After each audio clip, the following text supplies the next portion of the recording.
makhluqatun madlamatan, dan tidak ada seorang yang didolimi dengan satu kezaliman. Ada orang berbuat zalim kepada kita, kabar gembira bagi yang sering didolimi, nggak usah ngedumel, nggak usah pusing.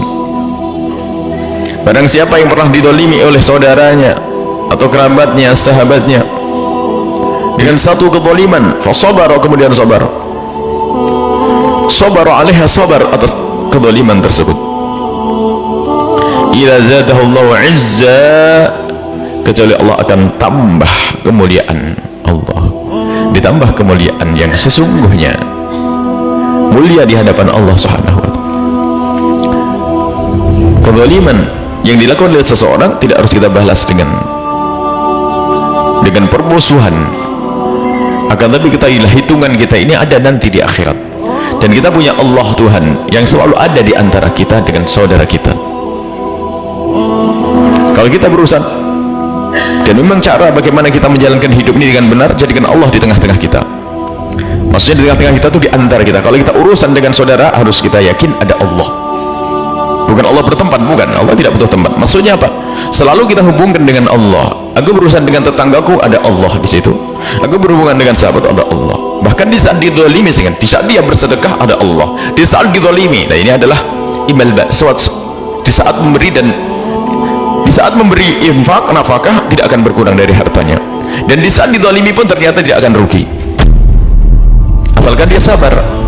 Akan ditambah, asalkan dia sabar, akan ditambah oleh Allah Azza kemuliaan, semakin mulia di hadapan Allah Subhanahu wa ta'ala.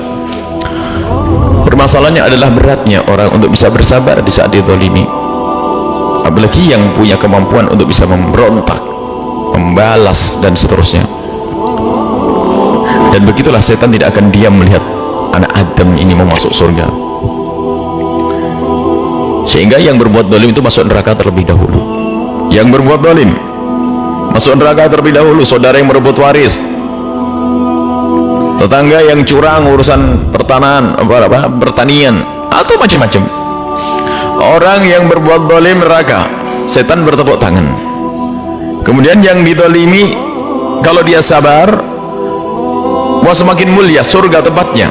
Setan nggak rela. Apa yang dilakukan oleh setan dan iblis itu? Menggoda agar yang dizalimi itu marah. Setelah marah menggunjing, setelah menggunjing balas, malah menggunjing, habislah pahalanya, masuk neraka. Kata iblis, ente jadi kawan anak sekalian. Makanya jangan sampai kita kebawa oleh iblis. Siapapun yang dizalimi, pakai sabda Nabi yang Nabi bersumpah untuk menyebutkan masalah ini. Dizalimi, agar berakhir semuanya. Kekuatan Allah mengalahkan semua kekuatan yang ada di muka bumi ini.